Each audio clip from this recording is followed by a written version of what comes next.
Ayan. Yung inani nating ampalaya kanina. Ayan. Niluto na natin. Nilagay natin sa ating pakbet. Yan po yung nabili natin na halo-halo.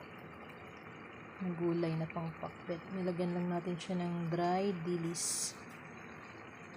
Kain na tayo mamaya.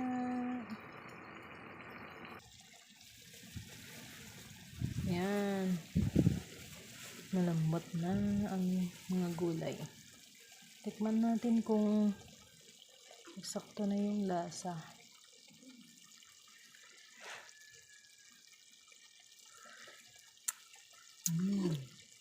Sakto lang, hindi siya maalat. Ginisa ko yung bagoong, yung JB bagoong. Ginisa ko muna yun bago ko nilagyan ng mga dry dilis. Diet muna tayo, wala man ang kain ng pork.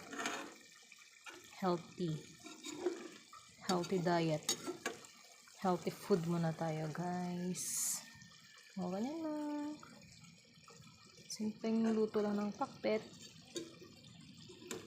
with our fresh harvest na ampalaya. Yan lang. Salamat sa panonood. Bye.